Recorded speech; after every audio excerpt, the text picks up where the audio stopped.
Bisedat brenda shtëpisë së Big Brother Kosova po marrin një drejtim gjithnjë e më të ndjeshëm, teksa detajet të reja dalin në pah lidhur me marrëdhëniet dhe situatat mes banorëve. Së fundmi, një diskutim mes Klodit dhe Londrimit ka tërhequr vëmendjen e publikut, pasi në qendër të tij ishte Eliona. Gjatë kësaj bisede, Klodi ka rrëfyer një situatë që sipas tij ka ndodhur më herët në shtëpi. Ai u shpreh se Eliona, në një moment privat, kishte tentuar ta puthte, por ai kishte vendosur të mos e lejonte një gjë të tillë.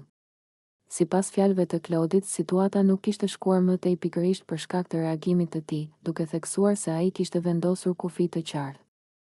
Ai shtoi gjithashtu se ky moment kishte ndodhur larg syve të banorëve të tjerë, teksa ata ishin të fshehur pas dekorit të babagjyshit të vitit të ri, një nga elementet festive të shtëpisë. Biseda mes tyre, sipas Klodit, ishte zhvilluar me zë të ulët, duke u përpjekur të mos tërhiqnin vëmendje. Londrimi e dëgjoi me vëmendje rrëfimin, duke reaguar me habi dhe duke bërë pyetje sqaruese, ndërsa theksoi se situata të tilla janë delikate dhe mund të keq interpretohen lehtë brenda një ambienti të mbyllur si shtëpia e Big Brother.